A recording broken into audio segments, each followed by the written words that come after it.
नमस्कार दोस्तों, स्वागत है आप सभी का SSIS पर। दोस्तों, MPPSC प्रीलिम्स 2026 के लिए यह मॉडल पेपर है। इससे पहले 4 मॉडल पेपर डाले जा चुके हैं। यह 5वां नंबर का मॉडल पेपर है जिसमें सभी 10 यूनिट कवर की गई है और 100 प्रश्न रखे गए हैं सभी यूनिट से टॉपिक वाइज। देखते हैं कौन कौन से प्रश्न हैं आपके लिए।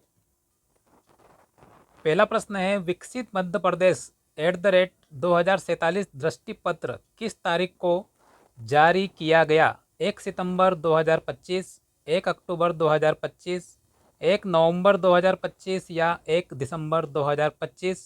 स्क्रीन क्लियर कर दिए। प्रश्न को अच्छे से पढ़ लीजिए और करिए अपना आंसर। कब जारी किया गया विकसित मध्य प्रदेश @2047 का दृष्टि पत्र? क्या हो जाएगा इसका आंसर?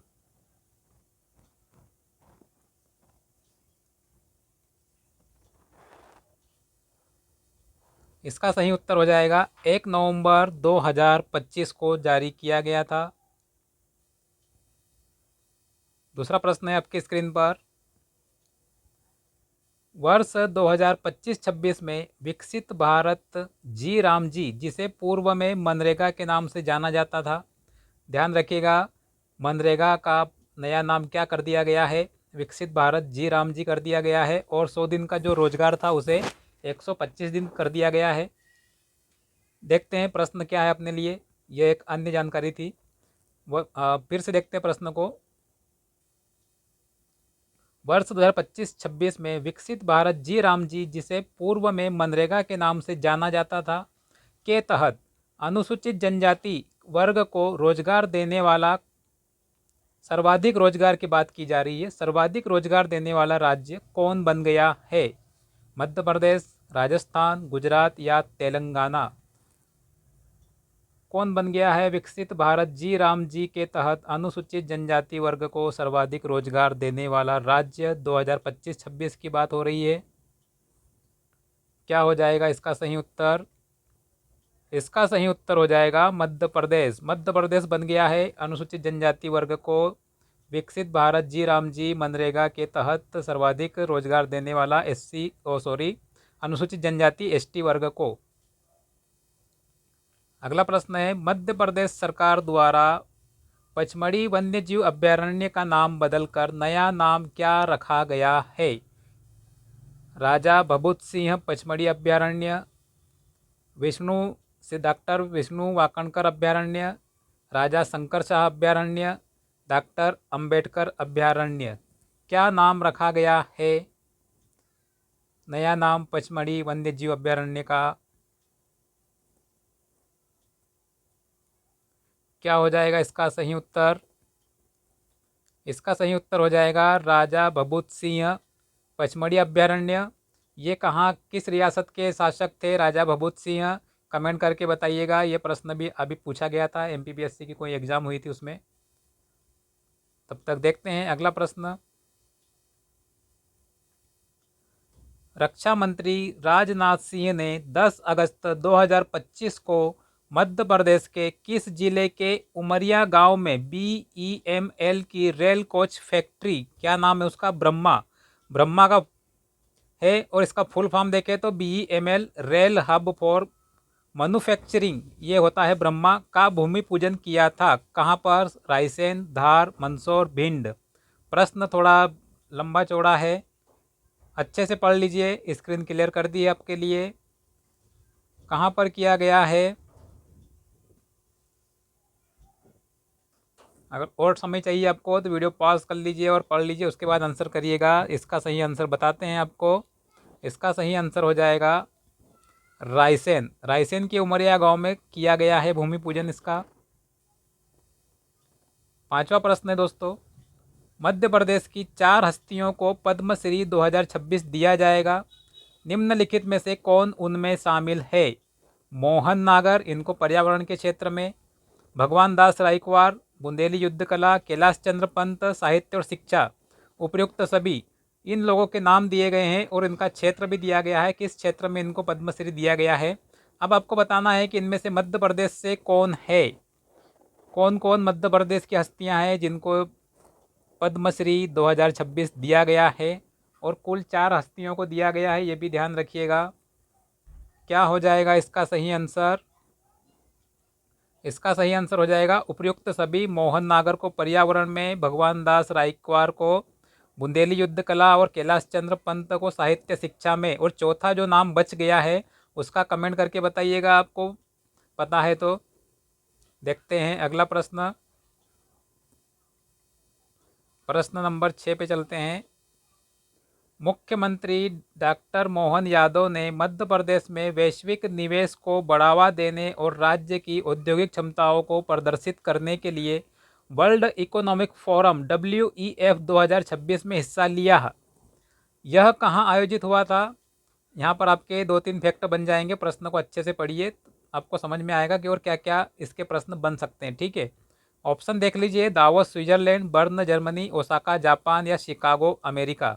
कहाँ पर हुआ था यह आयोजन जिसमें मुख्यमंत्री मोहन यादव जी ने पार्टिसिपेट किया, मतलब भाग लिया था, हिस्सा लिया था? World economic forum. और उसका उद्देश्य क्या था? मध्य प्रदेश में वैश्विक निवेश को बढ़ावा देना और राज्य की औद्योगिक क्षमताओं को प्रदर्शित करना। इस उद्देश्य से उन्होंने वर्ल्ड इकोनॉमिक फोरम में हिस्सा लिया था। और यह कहाँ आयोजित हुई थी? इसका आंसर क्या होगा? ऑप्शन ए हो जाएगा, दावोस स्विट्जरलैंड में हुआ था इसका आयोजन।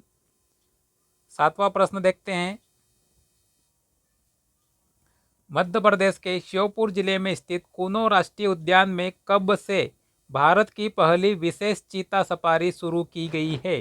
तिथि बताना है आपको, यहाँ पर दी गई है 1 नवंबर 2025 से, 1 दिसंबर 2025 से, 1 अक्टूबर 2025 से या 1 सितंबर 2025 से।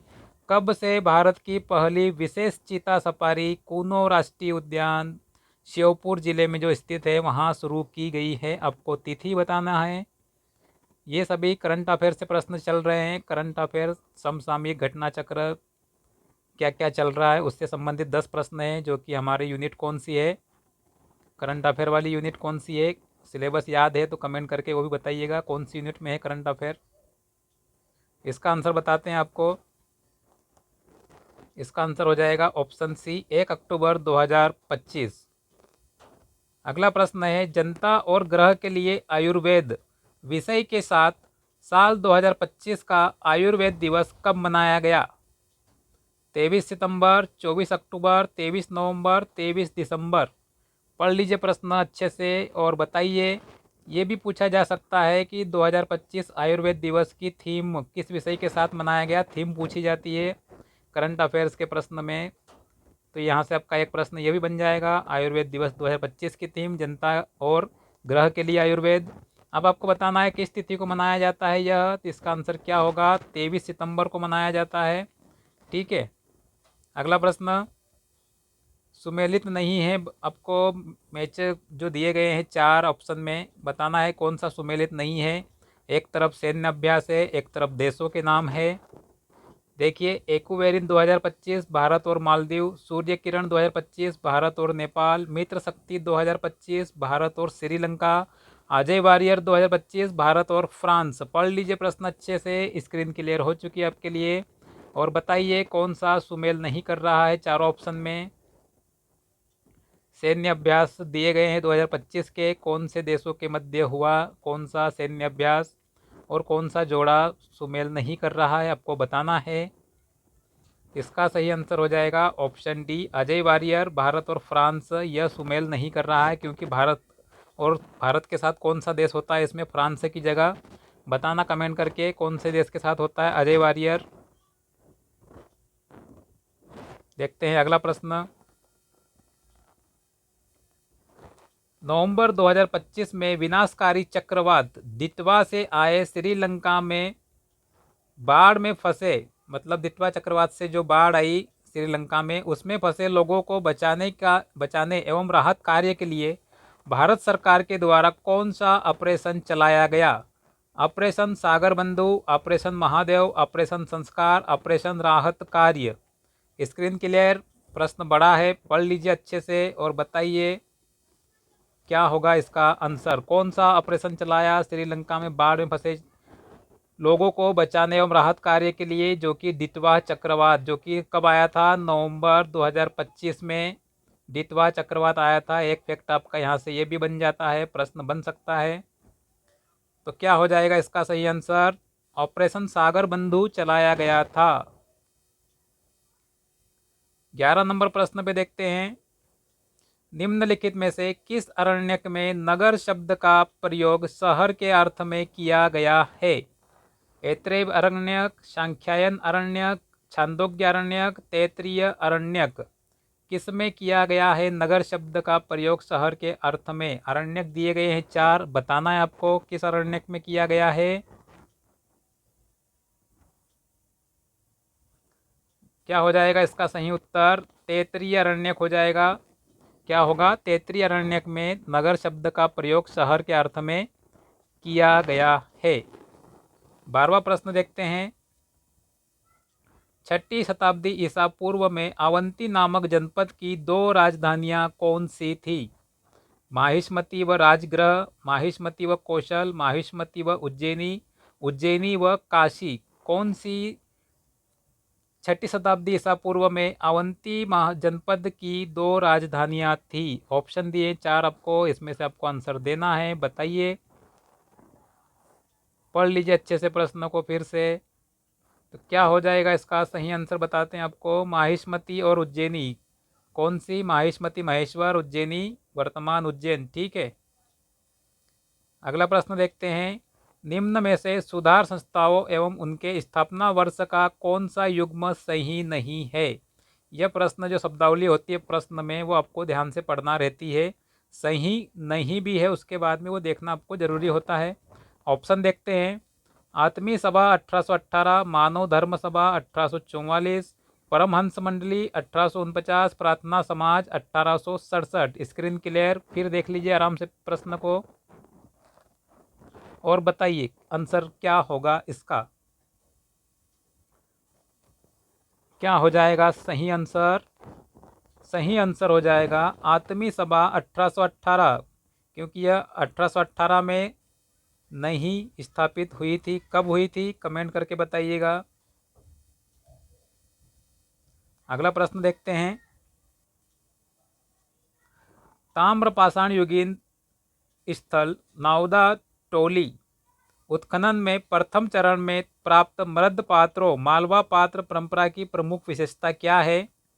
ये श्वेत चित्रित कृष्ण और लोहित पात्र परंपरा के हैं। ये गेरवे रंग के मृद पात्र हैं। ये काले रंग से चित्रित लाल रंग के मृद पात्र हैं। ये काले रंग से चित्रित धूसर रंग के मृद पात्र है।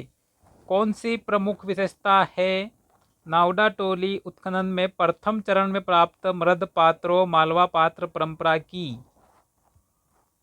क्या होगा इसका सही उत्तर? इसका सही उत्तर ऑप्शन सी हो जाएगा, ये काले रंग के चित्रित लाल रंग के मृद पात्र है। 15वां प्रश्न देखते हैं।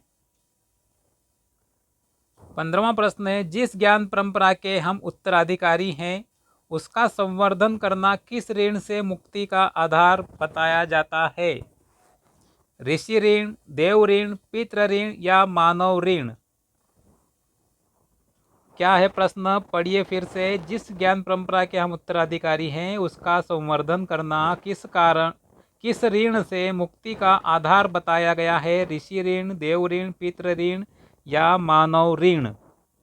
तो क्या आंसर होगा इसका? ज्ञान परंपरा से मतलब ऋषि ऋण हो जाएगा। ठीक है। अगला प्रश्न देखें, प्रश्न नंबर 16, सर्वांग 64 कलाओं एवं 14 पारंपरिक विद्याओं की कला दीर्घा का निर्माण मध्य प्रदेश के किस जिले में किया गया है? छतरपुर, जबलपुर, ग्वालियर या उज्जैन? Screen clear? पढ़े प्रश्न आराम से और उत्तर करें अपना। सर्वांग 64 कलाओं एवं 14 पारंपरिक विद्याओं की कला दीर्घा का निर्माण मध्य प्रदेश के किस जिले में किया गया है? 4 जिले दिए हैं, छतरपुर, जबलपुर, ग्वालियर और उज्जैन। तो इसका सही आंसर क्या हो जाएगा? उज्जैन हो जाएगा। 17वां नंबर प्रश्न है, निम्नलिखित में से कौन सा युग्म सुमेलित नहीं है? तिगवा के सामने विष्णु मंदिर, खरवई के सामने प्राग ऐतिहासिक शैल चित्र, नचना कुठार के सामने पार्वती मंदिर, भुमरा के सामने रामगुप्त अभिलेख। अब बताना है कौन सा युग्म सुमेलित नहीं है।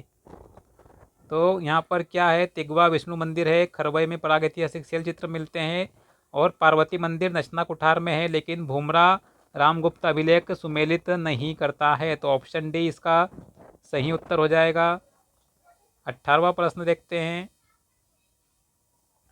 चंद्रगुप्त विक्रमादित्य के साची अभिलेख में का उल्लेख मिलता है? सावंतरदव, आम्रकारदव, चेल्लकरदव या बिल्हणकरदव? थोड़ा छोटा कर देता हूँ, पढ़ लीजिए अच्छे से प्रश्न को।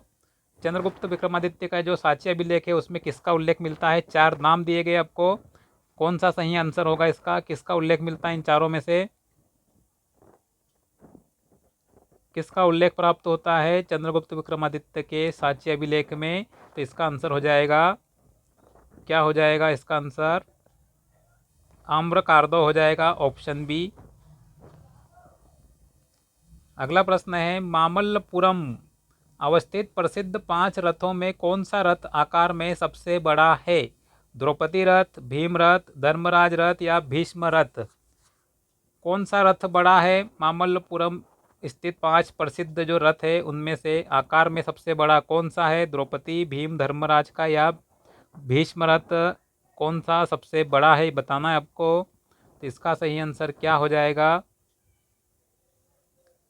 ऑप्शन सी हो जाएगा, धर्मराज रथ सबसे बड़ा है। अगला प्रश्न है, नालंदा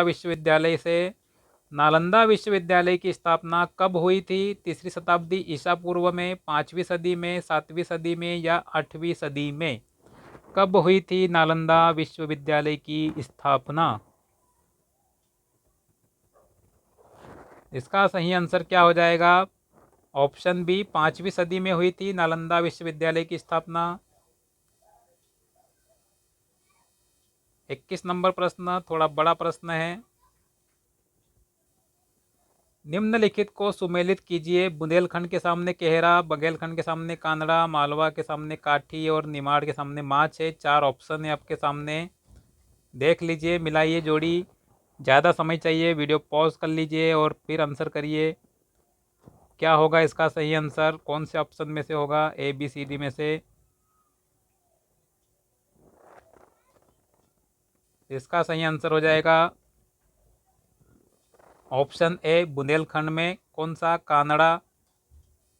ठीक है, B1 बघेलखंड में केहरा, फिर है C4 मालवा में माछ और निमाड़ में काठी। ये आपकी जोड़ी सही बनेगी, ऑप्शन ए इसका सही उत्तर हो जाएगा। अगला प्रश्न है, मध्य प्रदेश के निम्नलिखित में से किस साहित्यकार को लोकसभा में सर्वाधिक समय सदस्य रहने का अवसर मिला था? द्वारका प्रसाद मिश्र, बाल कवि बैरागी, सेठ गोविंदास या माखनलाल चतुर्वेदी? क्या होगा इसका सही आंसर?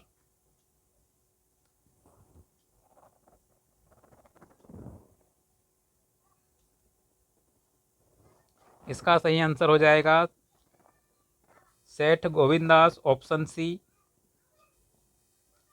अगला प्रश्न है, मध्य प्रदेश में सती प्रणाली का प्रमाण एरन के शिलालेख में है।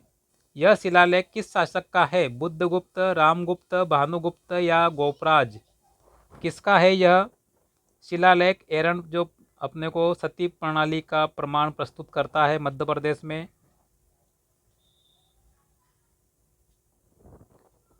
तो इसका सही आंसर क्या हो जाएगा? भानुगुप्त का है।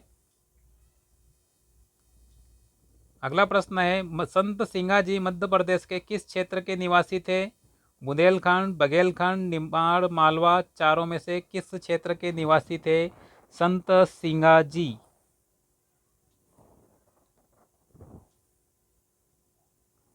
इसका सही आंसर क्या होगा? निमाड़ क्षेत्र से संबंधित थे संत सिंगाजी। फिर अगला प्रश्न युग्म वाला आ चुका है आपके सामने। निम्नलिखित में से कौन सा युग्म असत्य है? एक तरफ महल है, एक तरफ स्थान है। गुजरी महल ग्वालियर दिया है बघेलिन के सामने, बंडला जहांगीर महल के सामने ओरछा और मदन महल के सामने सागर। बताना है आपको कौन सा युग्म असत्य है। महल के सामने स्थान मतलब कौन सा महल किस स्थान पर अवस्थित है, उसमें से एक आपको गलत दिया गया है, उसको आपको चुनना है। तो क्या होगा इसका सही उत्तर, इसका सही आंसर क्या होगा? ऑप्शन डी, मदल महल कहाँ पर है? जबलपुर में है। अगला प्रश्न देखते हैं, फिर आगे आपके सामने मैचअप वाला। निम्न में से कौन सा युग्म असत्य है? नया नाम, पूर्व नाम। इंदौर के सामने इंद्रपुर, भोपाल के सामने भोजताल, महेश्वर के सामने अवंतिका और विदिशा के सामने भैलसा। पढ़ लीजिए प्रश्न को अच्छे से, देखिए कौन सा असत्य है इनमें से।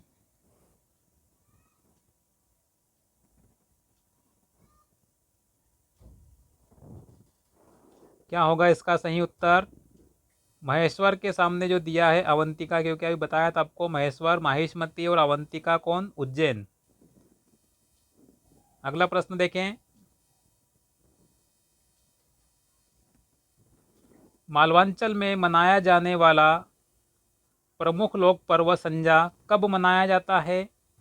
भादो अमावस्या से भादो पूर्णिमा तक, भादो पूर्णिमा से अश्विन माह की अमावस्या तक, भादो पूर्णिमा से अश्विन पूर्णिमा तक, सावन पूर्णिमा से भादो अमावस्या तक। अच्छा प्रश्न है, करिए आंसर इसका, पढ़िए अच्छे से, बताइए कि मालवा अंचल में जो संजा पर्व मनाया जाता है वो कब से कब तक मनाया जाता है। यहाँ पर हिंदू महीने दिए गए हैं, सावन भादो अश्विन जो होते हैं 12 महीने, जेठ आषाढ़ कुवार कार्तिक जो नाम है आपके पता होने चाहिए आपको। हिंदू माह भी जनवरी फरवरी तो ग्रेगरियन कैलेंडर के हैं, जो हमारा कैलेंडर है हिंदू कैलेंडर उसके नाम हमें पता होने चाहिए 12 महीने के पूरे। क्या आ रहा है इसका आंसर आप लोगों का?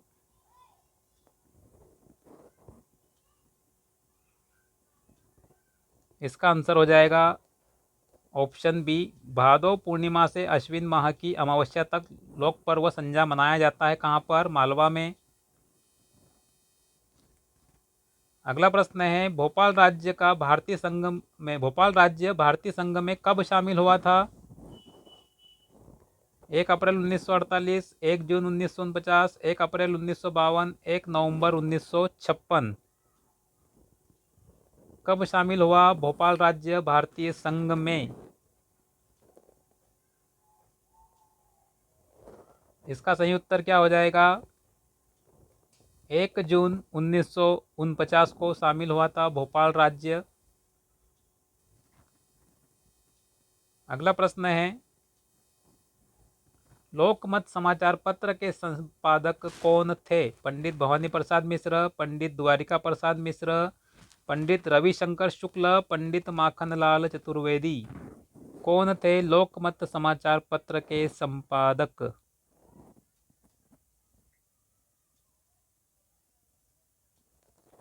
क्या होगा इसका उत्तर? इसका उत्तर होगा पंडित द्वारिका प्रसाद मिश्र। अगला प्रश्न है, मंदसौर अभिलेख की रचना किसने की थी? कौन सा अभिलेख? मंदसौर अभिलेख काफ़ी चर्चित और काफ़ी बार पूछा जाने वाला अभिलेख है परीक्षा में एमपीपीएससी की। मंदसौर अभिलेख की रचना किसने की थी? बाणभट्ट, सुबंधु, वत्स भट्टी या रवि कीर्ति। किसने की इसकी रचना? मंदसौर अभिलेख या प्राचीन नाम क्या मिलता है मंदसौर का? दसपुर। क्या होगा इसका सही आंसर?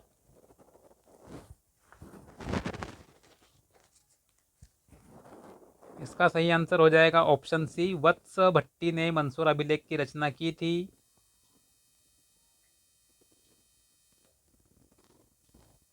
अगला प्रश्न है, मध्य प्रदेश में सर्वप्रथम कौन सा राष्ट्रीय उद्यान स्थापित किया गया था? माधव राष्ट्रीय उद्यान, कान्हा किसली राष्ट्रीय उद्यान, बांधवगढ़ राष्ट्रीय उद्यान, संजय राष्ट्रीय उद्यान।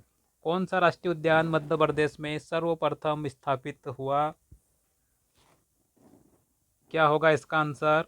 कान्हा राष्ट्रीय उद्यान हो जाएगा।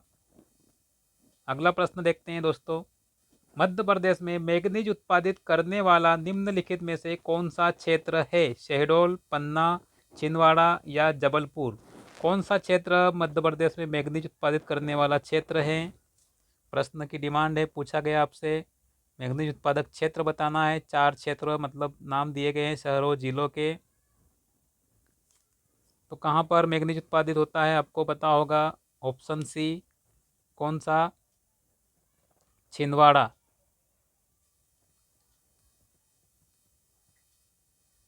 अगला प्रश्न देखते हैं। मध्य प्रदेश में सर्वाधिक सोयाबीन उत्पादक क्षेत्र है। नर्मदा घाटी, मालवा, बुंदेलखंड या बस्तर का पठार। कौन सा मध्य प्रदेश का सर्वाधिक सोयाबीन उत्पादक क्षेत्र है। स्क्रीन क्लियर कर दी है, देख लीजिए, छोटा सा प्रश्न है। क्या होगा इसका आंसर। मालवा क्षेत्र सोयाबीन का सर्वाधिक उत्पादक क्षेत्र है मध्य प्रदेश में, और देवास जिले से सोयाबीन की खेती शुरू हुई थी। ये प्रश्न भी पिछले एग्जाम में पूछा गया था, प्रीलिम्स में। ठीक है, आगे देखते हैं। ताप्ती नदी का उद्गम स्थल निम्नलिखित में से कौन सा है। राजपीपला, अमरकंटक, जानापाव या मुल्ताई। कहाँ से निकलती है ताप्ती नदी, उसका उद्गम स्थल पूछा गया आपसे। कहाँ से निकलती है, राजपीपला, जानापाव, अमरकंटक या मुल्ताई से। तो इसका सही आंसर क्या हो जाएगा। ऑप्शन डी, मुल्ताई से निकलती है ताप्ती नदी। अगला प्रश्न है। रानी लक्ष्मीबाई राजघाट परियोजना किन किन राज्यों की संयुक्त परियोजना है। मध्य प्रदेश, उत्तर प्रदेश, मध्य प्रदेश महाराष्ट्र, मध्य प्रदेश राजस्थान, मध्य प्रदेश गुजरात। किन राज्यों की संयुक्त परियोजना है रानी लक्ष्मीबाई परियोजना। क्या होगा इसका उत्तर। मध्य प्रदेश एवं उत्तर प्रदेश। ऑप्शन ए इसका सही उत्तर हो जाएगा। अगला प्रश्न देखते हैं। मध्य प्रदेश में सर्वाधिक जनसंख्या वृद्धि दर वाला जिला कौन सा है। भोपाल, जबलपुर, इंदौर, ग्वालियर। 2011 की जनगणना की बात हो रही है, क्योंकि अभी जनगणना के आंकड़े आना शुरू नहीं हुए हैं। 2021 की जनगणना नहीं हुई, 10 साल के बाद जो जनगणना होती है, और अभी तक उसका इंतज़ार चल रहा है। अब कार्य शुरू हुआ है जनगणना का, उसके डाटा जब आने चालू हो जाएंगे तब उससे प्रश्न बनेंगे। तो इसका सही आंसर क्या हो जाएगा। Option C. ठीक है, आगे देखते हैं। फिर आपका युग्म वाला प्रश्न आ चुका है। निम्नलिखित में से कौन सा युग्म असत्य है। औद्योगिक प्रतिष्ठान और स्थान। Government ordnance factory Khamaria, gun carriage factory के सामने Indore, security paper mill Hoshangabad, करंटिंग प्रिंटिंग प्रेस देवास। बताना आपको कौन सा असत्य है। औद्योगिक प्रतिष्ठान के सामने उनके जो स्थान दिए गए हैं। तो इसका सही उत्तर क्या हो जाएगा। गन कैरिज फैक्ट्री के सामने इंदौर, क्योंकि इंदौर में नहीं है। कहाँ पर है, क्वेश्चन मार्क लगाता हूँ, पता है तो कमेंट कर दीजिएगा। अगला प्रश्न है। मध्य प्रदेश से निकलने वाली निम्नलिखित में से कौन सी नदी है जो मध्य प्रदेश, महाराष्ट्र, गुजरात से होकर बहती है। नर्मदा, चंबल, बेतवा या केन। कौन सी नदी है मध्य प्रदेश से निकलने वाली जो मध्य प्रदेश, महाराष्ट्र, गुजरात से होकर बहती है। 4 नदियों के नाम है, नर्मदा, चंबल, बेतवा, केन। तो क्या होगा इसका सही उत्तर। नर्मदा नदी है जो मध्य प्रदेश, महाराष्ट्र और गुजरात से होकर बहती है, और मध्य प्रदेश के कहाँ से निकलती है, अमरकंटक से निकलती है। अगला प्रश्न देखते हैं दोस्तों।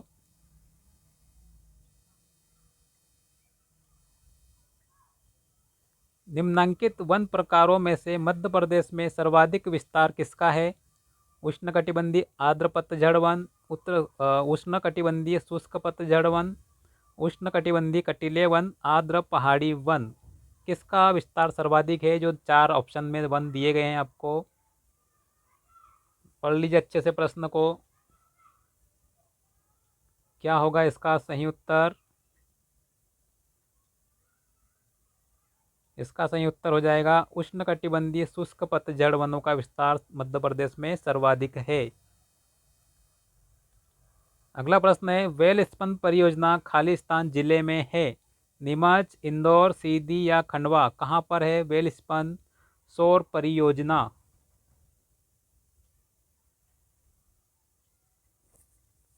क्या होगा इसका सही उत्तर। इसका सही उत्तर हो जाएगा नीमच।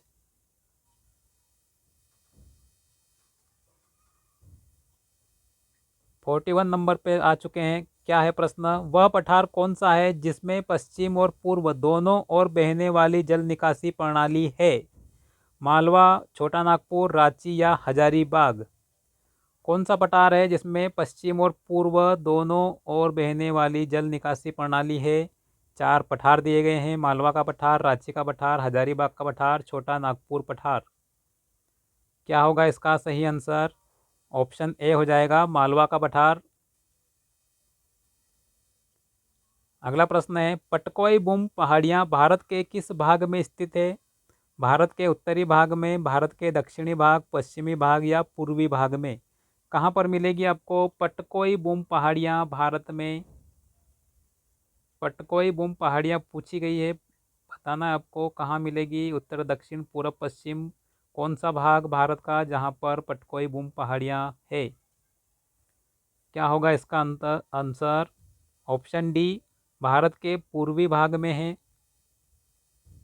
अगला प्रश्न है, कावेरी नदी का उद्गम कहाँ से होता है? त्र्यंबक पहाड़ियों से, अमरकंटक के पठार, महाबलेश्वर, ब्रह्मगिरी पहाड़ियों से? कहाँ से निकलती है कावेरी नदी?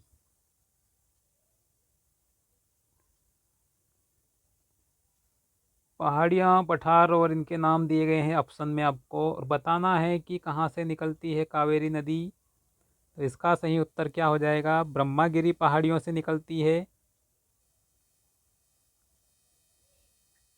अगला प्रश्न, अच्छा प्रश्न आया आपके सामने। उष्णकटिबंधीय पर्वतीय वन भारत में दक्षिण पश्चिमी घाटों में पाए जाते हैं। इस प्रकार के वनों को और किस नाम से जाना जाता है? तराई वन, सदाबहार वन, कटीले वन या शोला वन? फिर से पढ़ लीजिए, स्क्रीन क्लियर कर दी गई है। अच्छा प्रश्न है ये भी आपके लिए।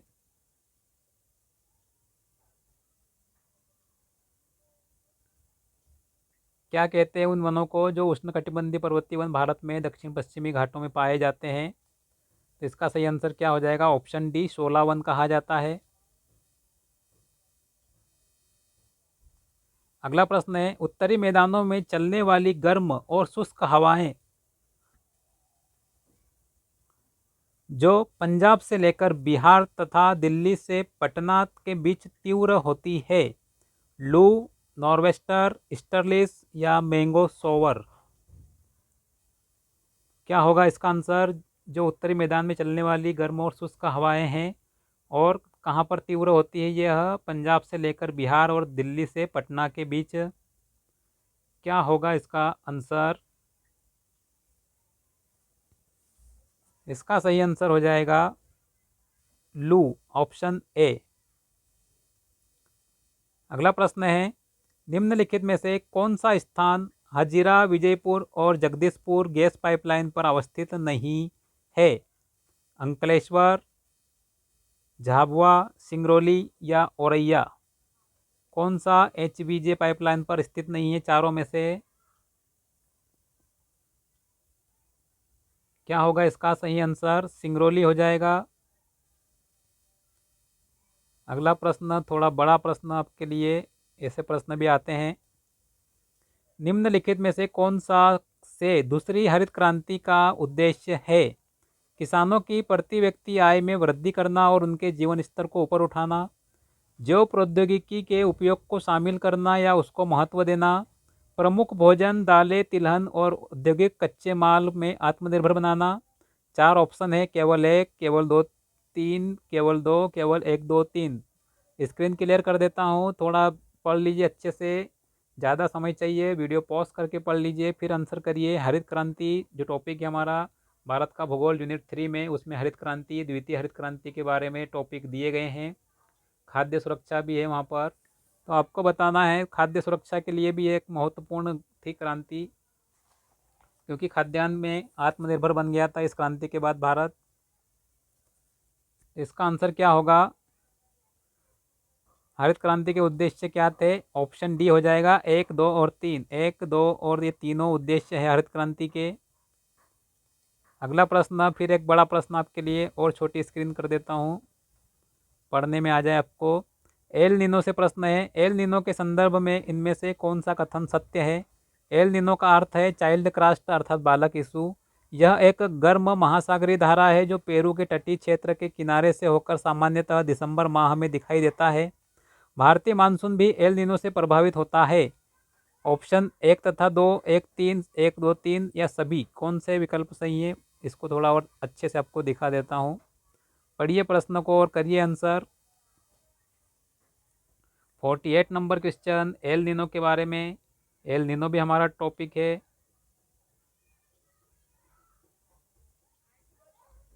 तो क्या सही आंसर हो जाएगा इसका? ऑप्शन डी हो जाएगा। 1 2 और 3 तीनों सत्य है कथन। अगला प्रश्न है, ग्लोबल वार्मिंग के प्रभाव में निम्नलिखित में से कौन शामिल है? हिमनदों का पिघलना, जलवायु परिवर्तन, समुद्री जल स्तर, बढ़ता समुद्र स्तर, उपयुक्त सभी। कौन कौन शामिल है ग्लोबल वार्मिंग के प्रभाव में निम्नलिखित में जो नाम दिए गए हैं? हिमनदों का पिघलना, जलवायु परिवर्तन, बढ़ता समुद्री स्तर, उपयुक्त सभी। क्या होगा इसका सही उत्तर? इसका सही उत्तर हो जाएगा, इसका सही उत्तर क्या हो जाएगा? उपयुक्त सभी। अगला प्रश्न देखते हैं।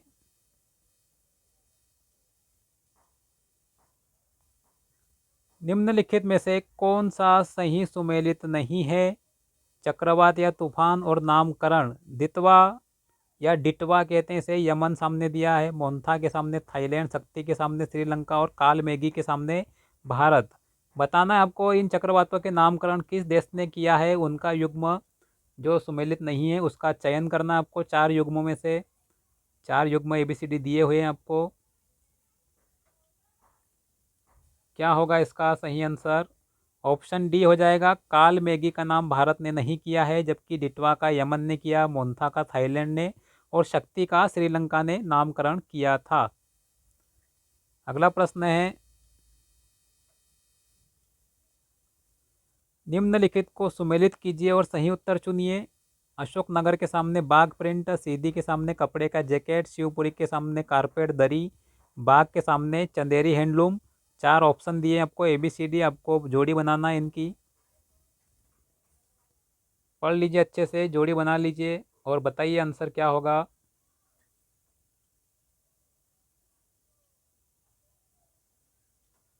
अशोकनगर के सामने क्या आएगा? चंदेरी हैंडलूम मतलब A4। देखते चलिए, A4 यहाँ पर भी है। सीधी के सामने क्या आएगा? सीधी के सामने बाग प्रिंट मिला लेते हैं, बाग प्रिंट में आ जाएगा बाग, तो D1 हो जाएगा और D1 यहाँ दिया हुआ है, तो आपका आंसर क्या हो जाएगा? ऑप्शन बी हो जाएगा। बाकी C2 शिवपुरी का कपड़े का जैकेट और सीधी का कॉर्पेट, ये आपकी सही जोड़ी हो जाएगी, मतलब आपका उत्तर क्या हो गया? Option B. अगला प्रश्न देखते हैं। चंदेरी साड़ी को किस वर्ष में भौगोलिक संकेतक टैग GI टैग मिला था? 2002 3 3 4 4 5 या 2005 6? कब मिला चंदेरी साड़ी को GI टैग? कब मिला था? इसका सही उत्तर होगा 2004-5 में मिला था, ऑप्शन सी। अगला प्रश्न है शिशु मृत्यु दर के बारे में। शिशु मृत्यु दर किसी वर्ष विशेष में पैदा हुए 1000 जीवित बच्चों के अनुपात में उन शिशुओं की संख्या को इंगित करती है जिनकी मृत्यु खालिस्तान की आयु से पहले हो जाती है। 6 महीने, 3 महीने, 1 साल या 3 साल। क्या होगा इसका उत्तर? पढ़ लीजिए, प्रश्न बड़ा है थोड़ा।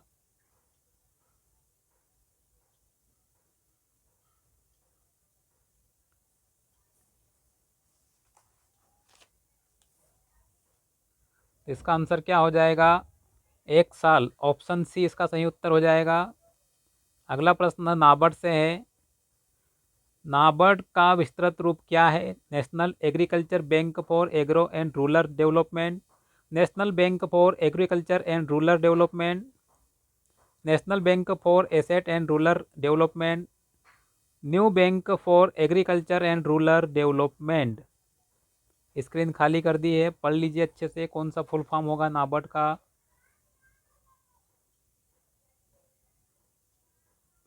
इसका सही आंसर हो जाएगा option B, national bank for agriculture and rural development. अगला प्रश्न है, खाद्य बाजार की पारदर्शिता बढ़ाने के लिए G20 राष्ट्रों द्वारा अंतर एजेंसी व्यवस्था को क्या कहा जाता है? कृषि बाजार सूचना प्रणाली, कृषि बाजार सूचना सेवा, कृषि व्यापारी सूचना प्रणाली, कृषि व्यापारी सूचना सेवा। क्या कहा जाता है? स्क्रीन क्लियर, प्रश्न और पढ़ लीजिए अच्छे से।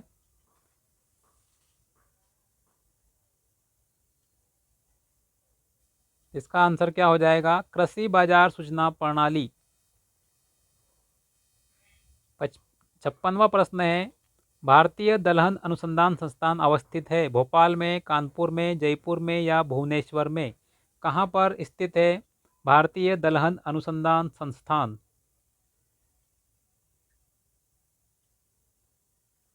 इसका आंसर क्या होगा? ऑप्शन बी, कानपुर में है भारतीय दलहन अनुसंधान संस्थान। अगला प्रश्न एसडीजी से, नीति आयोग के एसडीजी इंडिया इंडेक्स 2023-24 के अनुसार मध्य प्रदेश ने बहुआयामी गरीबी में क्या प्रगति की है? 1.36 करोड़ लोगों को गरीबी से बाहर निकाला, 50 लाख लोगों को गरीबी से बाहर निकाला, गरीब का पूर्ण उन्मूलन कर दिया, गरीबी को 10% तक कम कर दिया। क्या उपलब्धि मध्य प्रदेश की? बताइए, अच्छे से पढ़ लीजिए, स्क्रीन क्लियर कर दी है, प्रश्न आपकी स्क्रीन पर है, टाइम ले लीजिए या पॉज करके एक्स्ट्रा टाइम ले लीजिए। तो इसका सही आंसर क्या हो जाएगा? 1.36 करोड़ लोगों को गरीबी से बाहर निकालने में सफल रहा कौन? मध्य प्रदेश। अगला प्रश्न है, विकसित मध्य प्रदेश 2047 में कृषि क्षेत्र को किस रूप में स्थापित करने का लक्ष्य है? केवल निर्यात आधारित, स्थायी, लचीला और आर्थिक रूप से व्यवहार्य क्षेत्र, शहरी कृषि पर केंद्रित, केवल पारंपरिक विधियों पर आधारित? पढ़ लीजिए प्रश्न, करिए आंसर। क्या होगा इसका आंसर? विकसित मध्य प्रदेश 2047 के बारे में प्रश्न है और कृषि का लक्ष्य पूछा गया है, किस रूप में स्थापित करना है कृषि को। इसका आंसर हो जाएगा स्थायी, लचीला और आर्थिक रूप से व्यवहार्य क्षेत्र। अगला प्रश्न है, एसडीजी इंडिया इंडेक्स रिपोर्ट किस राष्ट्रीय संस्था द्वारा प्रकाशित की जाती है? पंचायती राज मंत्रालय, निर्वाचन आयोग, योजना आयोग या नीति आयोग?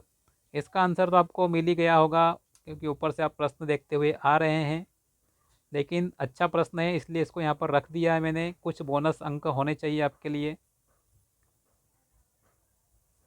इसका सही आंसर क्या हो जाएगा? नीति आयोग द्वारा जारी किया जाता है।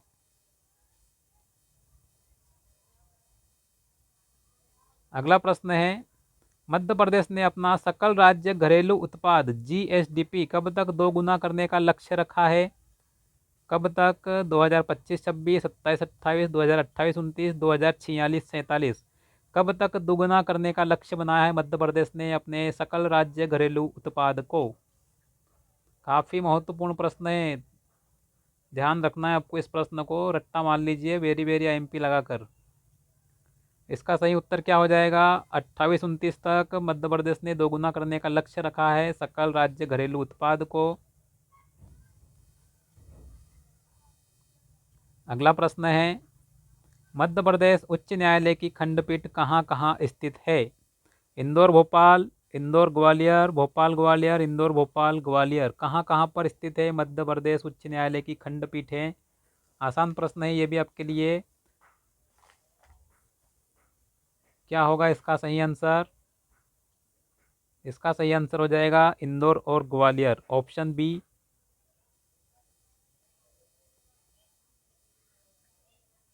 अगला प्रश्न है, भारत के संविधान में निम्न अनुच्छेदों में से कौन सा अनुच्छेद 6 से 14 वर्ष की आयु के सभी बच्चों को मुफ्त और अनिवार्य शिक्षा से संबंध रखता है? 101, 31A, 21A या 74? कौन सा आर्टिकल है जो 6 से 14 वर्ष की आयु के सभी बच्चों को मुफ्त एवं अनिवार्य शिक्षा का प्रावधान करता है? यहाँ पर थोड़े ऑप्शन ऊपर नीचे है, पर फिर भी आप ऑप्शन ABCD देखकर ही चलिएगा, टाइपिंग मिस्टेक के कारण ए बी सी डी ऊपर नीचे हो गया है, बी नीचे सी ऊपर हो गया है, तो फिर भी इसका आंसर क्या रहेगा? इसका आंसर रहेगा अनुच्छेद 21A, मतलब ऑप्शन बी। अगला प्रश्न है, लोकसभा के अध्यक्ष और उपाध्यक्ष की अनुपस्थिति में संसद के दोनों सदनों की संयुक्त बैठक की अध्यक्षता कौन करता है?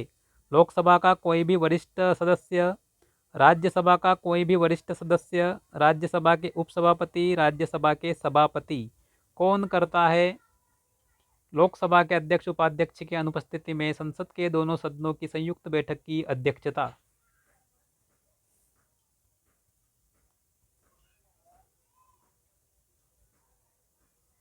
क्या होगा इसका आंसर? राज्यसभा के उपसभापति। अगला प्रश्न है, भारतीय संविधान में कुल कितनी महिला सदस्य थी? 12, 15, 13, 17। आसान प्रश्न है, लेकिन आईएमपी प्रश्न है, ऐसे प्रश्न बनते हैं एग्जाम में।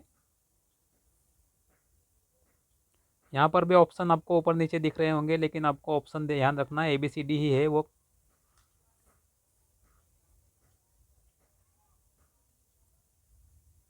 क्या होगा इसका सही आंसर?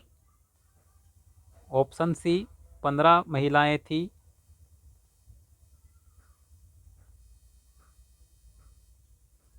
अगला प्रश्न है, राज्य निर्वाचन आयुक्त की नियुक्ति का उल्लेख संविधान के किस अनुच्छेद में किया गया है? 243 ठ, 243 ठ, 243 त, 324। कहाँ किया गया है राज्य निर्वाचन आयुक्त की नियुक्ति का उल्लेख संविधान के अनुच्छेद में? कौन सा अनुच्छेद? इसका सही उत्तर हो जाएगा 243 ट। अगला प्रश्न थोड़ा बड़ा है, निम्नलिखित में से कौन सा कथन गलत है? भारत के संविधान के अनुच्छेद 61 में राष्ट्रपति के महाअभियोग की प्रक्रिया का वर्णन किया गया है। महाअभियोग प्रस्ताव संसद के किसी भी सदन में प्रस्तुत किया जा सकता है। महाअभियोग प्रस्ताव सदन की कुल सदस्यता के 2/3 से अधिक बहुमत से पारित किया जा सकता है। राष्ट्रपति पर राष्ट्रीय सुरक्षा के उल्लंघन के लिए महाअभियोग चलाया जा सकता है। वीडियो को पॉज कर लीजिए, पढ़ लीजिए प्रश्नों को अच्छे से, उसके बाद आंसर करिए। ज़्यादा समय नहीं लेते हुए इसका आंसर थोड़ा जल्दी बताते हैं आपको। क्या हो जाएगा इसका आंसर? ऑप्शन डी हो जाएगा।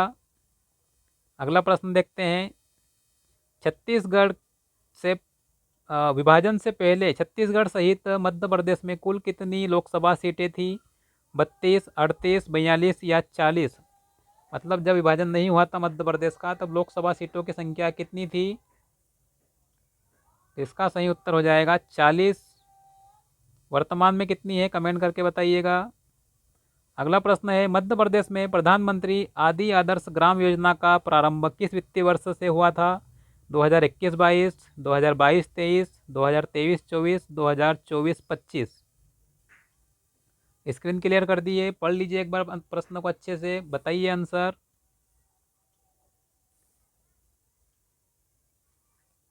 इसका आंसर हो जाएगा 2021-22। अगला प्रश्न फिर बड़ा है आपके लिए, निम्नलिखित में राज्यपाल के पद के लिए कौन सी शर्तें हैं? वह भारत का नागरिक हो, वह 30 वर्ष की आयु पूर्ण कर चुका हो, वह संसद के किसी भी सदन का या किसी राज्य के विधानमंडल के किसी सदन का सदस्य नहीं होगा, वह अन्य कोई लाभ का पद धारण नहीं करेगा। सही विकल्प चुनना है आपको, 1, 2, 1, 3, 1, 2, 3, 4, 1, 2, 3। कौन सा विकल्प सही होगा? स्क्रीन क्लियर, प्रश्न पढ़ लीजिए अच्छे से, वीडियो पॉज करके एक्स्ट्रा टाइम ले लीजिए और बताइए आंसर। इसका सही आंसर हो जाएगा ऑप्शन 1, 3, 4। 1, 3 और 4 ये शर्तें सही है, लेकिन यहाँ पर 30 वर्ष दिया है, जबकि 35 वर्ष की आयु होना चाहिए। ठीक है, अगला प्रश्न देखते हैं, ये भी बड़ा प्रश्न है। मध्य प्रदेश उच्च न्यायालय के मुख्य न्यायाधीश की नियुक्ति के द्वारा की जाती है? किसके द्वारा की जाती है? राज्य के मुख्यमंत्री की सिफारिश पर राज्यपाल द्वारा, राष्ट्रपति, भारत के मुख्य न्यायाधीश और राज्य मंत्रिपरिषद के साथ परामर्श कर राज्यपाल द्वारा, भारत के मुख्य न्यायाधीश और राज्य के राज्यपाल के साथ परामर्श कर राष्ट्रपति द्वारा, राज्य राष्ट्रपति और राज्यपाल के साथ परामर्श कर भारत के मुख्य न्यायाधीश द्वारा। स्क्रीन क्लियर कर दी है। प्रश्न पढ़िए अच्छे से, बहुत लंबा प्रश्न है।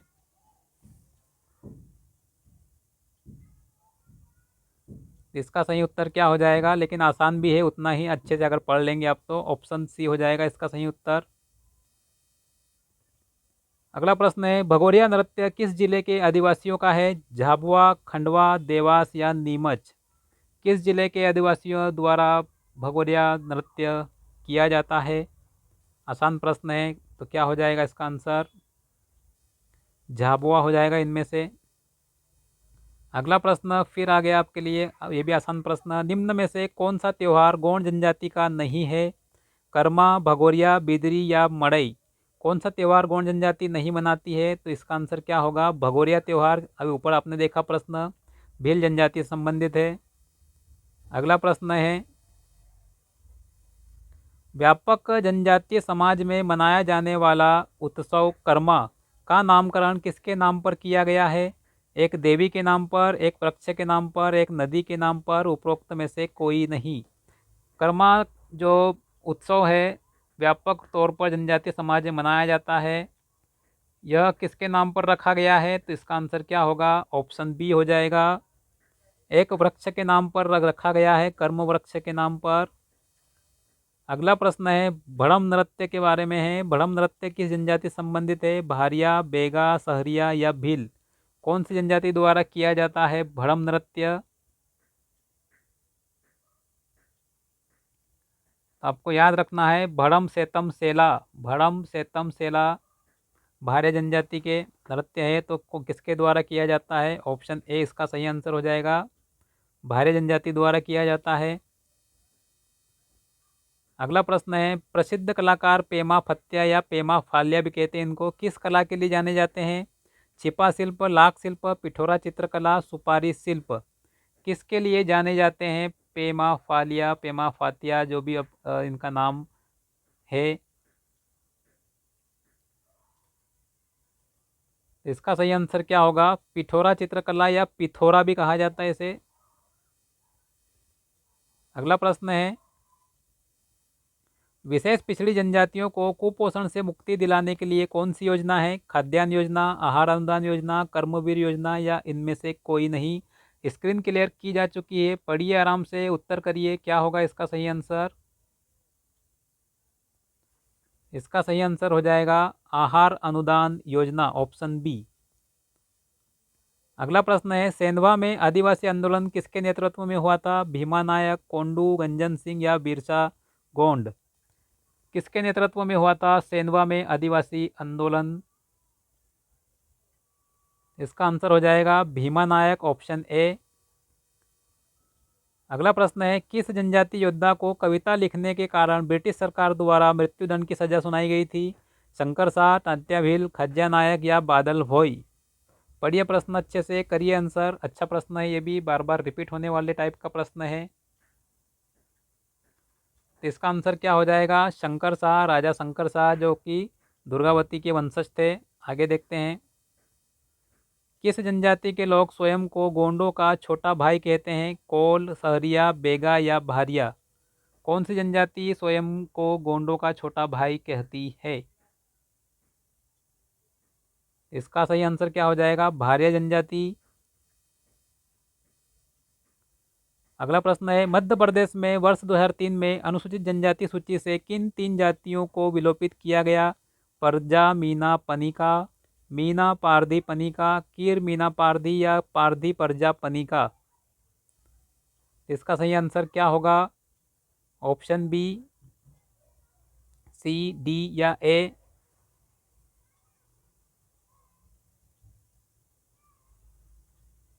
इसका सही आंसर हो जाएगा कीर मीना पारदी।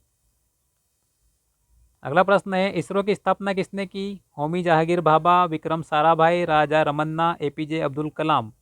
कौन था इसरो का संस्थापक? इसका सही आंसर होगा डॉक्टर विक्रम ए साराभाई।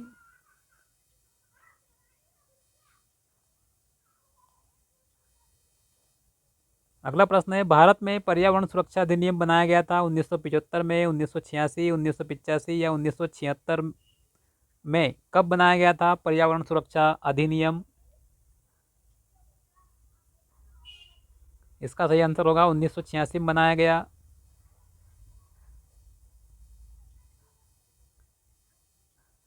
अगला प्रश्न है, हमारे चेहरे में कितनी हड्डियां होती है? 34, 24, 14 या 4?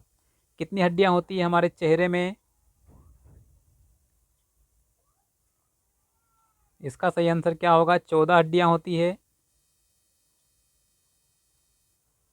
अगला प्रश्न, इस पर वेरी वेरी आईएमपी ठोक दीजिए। इसरो का जनवरी 2026 में कौन सा मिशन विफल हो गया?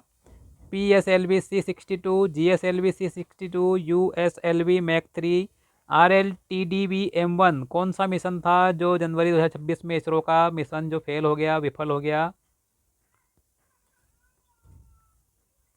तो इसका सही आंसर क्या होगा? PSLV C62। अगला प्रश्न, आसान प्रश्न, विश्व आर्द्रभूमि दिवस कब मनाया जाता है? 15 जनवरी, 2 फरवरी, 18 मार्च या 19 दिसंबर? कब मनाते हैं विश्व आर्द्रभूमि दिवस? तो यह 2 फरवरी को मनाया जाता है। अगला प्रश्न है, राष्ट्रीय जैव विविधता प्राधिकरण की स्थापना किस वर्ष हुई थी? 2010, 2000, 2006, 2003? कब हुई थी?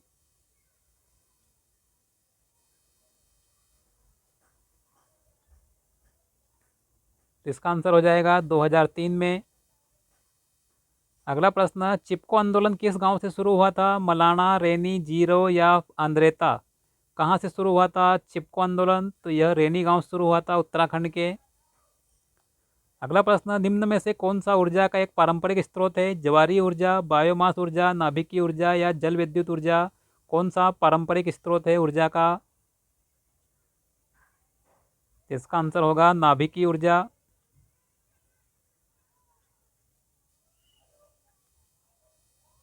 अगला प्रश्न, सतत विकास संधारणीय विकास से और बड़ा प्रश्न है, संधारणीय विकास का मुख्य महत्व क्या है? संसाधन असीमित है और हम अपनी आवश्यकताओं के लिए अतिलोभित तरीके से उनका उपयोग कर सकते हैं। भावी पीढ़ी की आवश्यकताओं के लिए प्राकृतिक संसाधनों का संरक्षण करना, उपलब्ध प्राकृतिक संसाधनों की लागत को बढ़ाना, तीव्र विकास के लिए उपलब्ध संसाधनों का अंधाधुंध दोहन करना।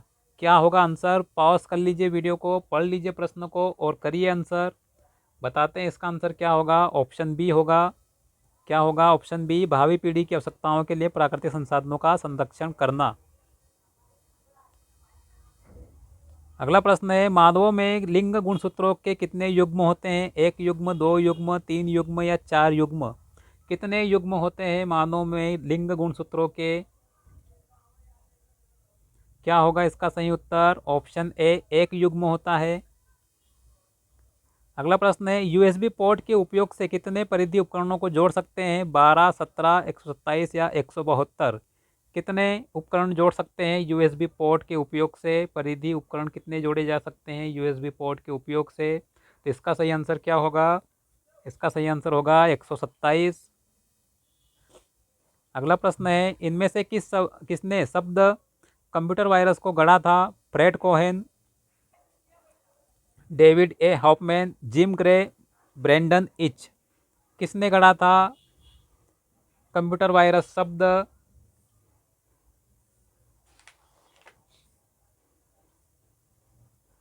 इसका सही आंसर होगा फ्रेड कोहेन। अगला प्रश्न है, दुर्भावनापूर्ण कारणों के लिए ईमेल में स्वयं को एक विश्वसनीय स्रोत के रूप में प्रस्तुत करके उपयोगकर्ता नाम, पासवर्ड, क्रेडिट कार्ड का विवरण आदि जैसी संवेदनशील जानकारी को प्राप्त करने का प्रयास कहलाता है। पिपिंग रिंग, फिशिंग, डक्टरिंग या चीटिंग? क्या कहलाता है? इसका आंसर हो जाएगा फिशिंग। अगला प्रश्न है, कंप्यूटिंग में एक नेटवर्क सुरक्षा प्रणाली है जो पूर्व निर्धारित सुरक्षा नियमों के आधार पर आने वाले और बाहर जाने वाले नेटवर्क की निगरानी और नियंत्रण करता है। कुकी, स्पैम, फायरवॉल या इसका आंसर हो जाएगा फायरवॉल। अगला प्रश्न है, इंटरनेट पर एक कंप्यूटर जो HTTP प्रोटोकॉल का उपयोग करता है के रूप में जाना जाता है? लैन, वेब सर्वर, वेब या लैन? क्या होगा इसका सही आंसर? इसका सही आंसर हो जाएगा web server, option B.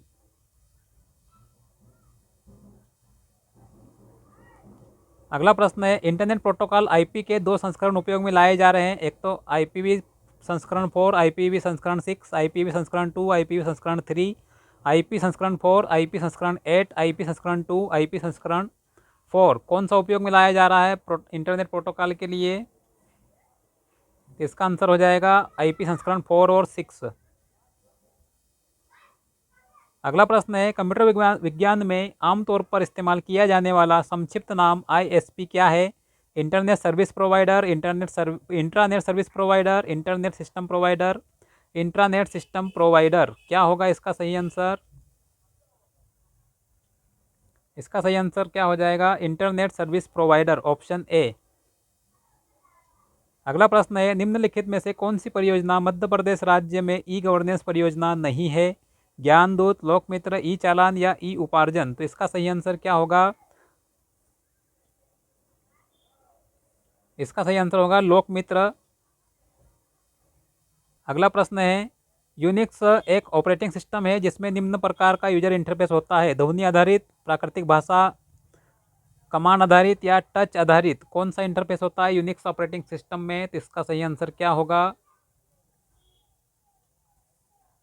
Command आधारित इंटरफेस होता है। लास्ट प्रश्न है आज का, स्टार्टअप प्रोग्राम बूट लोडर जो ऑपरेटिंग सिस्टम को प्राथमिक मेमोरी में लोड करता है कहाँ संग्रहित होता है? Random access memory, read only memory, cache memory या मुख्य मेमोरी। कहाँ पर संग्रहित होता है? तो इसका सही आंसर क्या हो जाएगा? Option B, read only memory, ROM में संग्रहित होता है। साथियों, ये थे आपके लिए 100 प्रश्न का मॉडल पेपर एमपीपीएससी। इसमें आसान और कठिन दोनों तरफ के प्रश्न थे। ठीक है, मिलते हैं अगले वीडियो में। जय हिंद साथियों। अगला वीडियो बहुत जल्द लेकर आएंगे आपके लिए, वो भी मॉडल पेपर पे ही आधारित रहेगा।